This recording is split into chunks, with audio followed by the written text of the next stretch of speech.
ഏറ്റവും കൂടുതൽ ക്വസ്റ്റ്യൻസ് വരുന്ന ഒരു ബൈക്കാണ് ഡ്യൂക്ക് അല്ലെങ്കിൽ R15 എന്നൊക്കെ പറയുന്ന സെഗ്മെന്റ്. അതിനകത്തൊക്കെ കൂടുതൽ ഇങ്ങനത്തെ കൈൻഡ് ഓഫ് ടയേഴ്സ് ആണ് യൂസ് ചെയ്യണത് ഞാൻ കാണാറുള്ളത്. അതന്നെയല്ലേ? ഇങ്ങനത്തെ ഡിസൈൻസിന് ഗ്രിപ്പ് കുറയല്ലേ ചെയ്യും? ഇല്ല, ഒരിക്കലും ഇല്ല. റബ്ബറിലാണ് ഗ്രിപ്പ് ഇരിക്കുന്നത്. Okay. പിന്നെ ഞങ്ങളുടെ ടയറുകളിൽ ഒരു സ്പെഷ്യാലിറ്റി എന്ന് പറഞ്ഞാൽ ഈ ടയറിൽ ഡുവൽ കോമ്പൗണ്ട് ആണ്. രണ്ട് കോമ്പൗണ്ട്സ് ഉണ്ട് ഇതിന്റെ അകത്ത്. അതായത് സൈഡിൽ ഒരു കോമ്പൗണ്ടും സെന്ററിൽ ഒരു കോമ്പൗണ്ടും. സെന്ററിൽ കോമ്പൗണ്ട് കുറച്ച് ഹാർഡർ ആയിരിക്കും.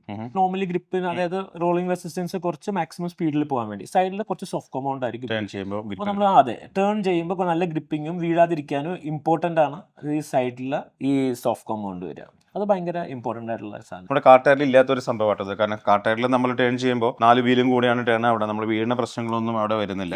So it's all through out the ട്രെഡ് area it's all the same compound is being used. പക്ഷേ 2 വീലറിൽ ഇങ്ങനെ സെന്ററിൽ വരുന്നത് മാക്സിസിൽ മാത്രമാണോ അതോ? എല്ലാവരും ഡുവൽ കോമ്പൗണ്ട് ഉണ്ട്. അത് മേളിലും അടിയിലും ആയിട്ടാണ് കൊടുക്കുക. മാക്സിസിൽ കൊടുത്തിരിക്കുന്നത് സൈഡിലേക്കാണ് കൊടുത്തേക്കുന്നത്. കാരണം വെച്ചാൽ കൺട്രോളും സ്റ്റിയറബിലിറ്റിയും ആ ഫാസ്റ്റ് മൂവിങ്ങിന്, അതായത് ഫാസ്റ്റിൽ ഓടിക്കുമ്പോൾ അവർ വീഴാതിരിക്കുക എന്നുള്ളത് പ്രൈം ഇമ്പോർട്ടന്റ് ആണ് ഒരു 2 വീലറിന്. Maxis safety is the primary concept. Exactly. And price wise, are you more expensive than?